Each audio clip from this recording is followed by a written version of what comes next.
আসসালামু আলাইকুম বন্ধুরা, আমি আজকে আপনাদেরকে নিয়ে এসেছি একটি আমরুপালি আম বাগানে। এটি অনেক বড় একটি আমরুপালি বাগান। দেখেন আর কি সারাদিন ঘুরলেও শেষ করতে পারবেন না। দেখেন কি সুন্দর সুন্দর আম, কি আমগুলো দেখছেন কি সুন্দর ঝুলে ঝুলে আছে। এত বড় বাগান যে সারাদিন ঘুরলেও শেষ করতে পারবেন না আপনারা। আপনাদের দাওয়াত রইল, আসুন চাঁপাইনবাবগঞ্জের ঐতিহ্যবাহী যে আমগুলো আছে, বিশেষ করে আমরুপালি আম, হিমসাগর, ল্যাংড়া, ফজলি, আশিনা, এই বাগানগুলো পরিদর্শন করে যান এবং গাছ পাকা আম নিজ হাতে পেড়ে খেয়ে যান। টাটকা আম, ফরমালিন মুক্ত আম। দেখছেন বাগানগুলো কত দূরে চলে গেছে, যার কোনো শেষ নেই। এই হচ্ছে আমাদের চাঁপাইনবাবগঞ্জ। অনেকেরই হয়তো বা ধারণা নেই যে চাঁপাইনবাবগঞ্জের বাগান কত বড় হয়।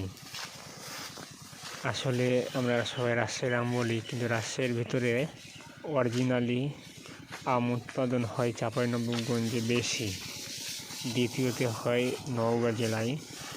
তবে অরিজিনাল যে দেশীয় আমগুলো, এগুলো এখনও চাঁপাইনবাবগঞ্জেই বেশি। আপনারা আসুন, চাঁপাইনবাবগঞ্জ ঘুরে যান এবং আম খেয়ে যান। আম বাগান দেখলে আপনারা অবাক হয়ে যাবেন যে আসলে চাঁপাইনবাবগঞ্জে কী সুন্দর আম বাগান রয়েছে। দেখেন কি সুন্দর সুন্দর থোকা থোকা হয়ে লিচুর মতো হয়ে আম ঝুলে আছে। আমি আরও সামনে আপনাদেরকে নিয়ে যাচ্ছি দেখানোর জন্য বাগানটি। দেখেন কি সুন্দর বাগান। দেখুন, আমি নিজে বাগানটি ঘুরে ঘুরে দেখছি আর ভিডিও করছি যে যাতে আপনারা দেখতে পারেন বাগানটি।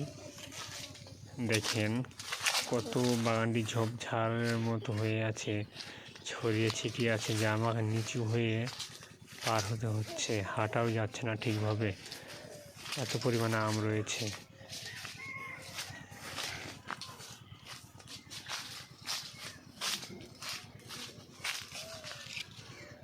দেখেন কি সুন্দর একটি আম, হাতে নিয়ে দেখাচ্ছি আমি আপনাদেরকে।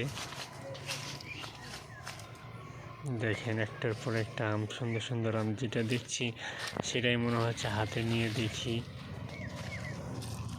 এবং মনে হচ্ছে পেরে বাড়ি নিয়ে গিয়ে পাকিয়ে খাই। কিন্তু দুঃখের বিষয় কি যে এখনও আম পাকার সময় হয়নি, যার কারণে আমি আমগুলা পাকতে পারছি না। আম ঝুলে ঝুলে আছে।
এটা আম জি জি এটা বুঝো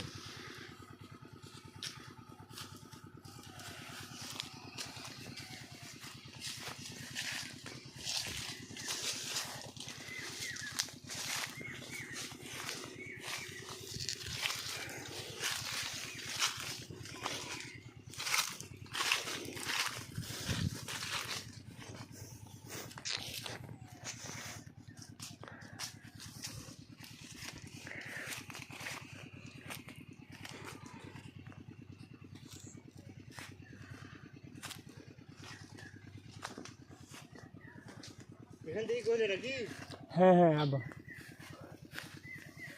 এতে তো ওই মাথা পর্যন্ত মাথা পর্যন্ত মনে হয় বন্ধুরা আজকের মতো এই পর্যন্তই।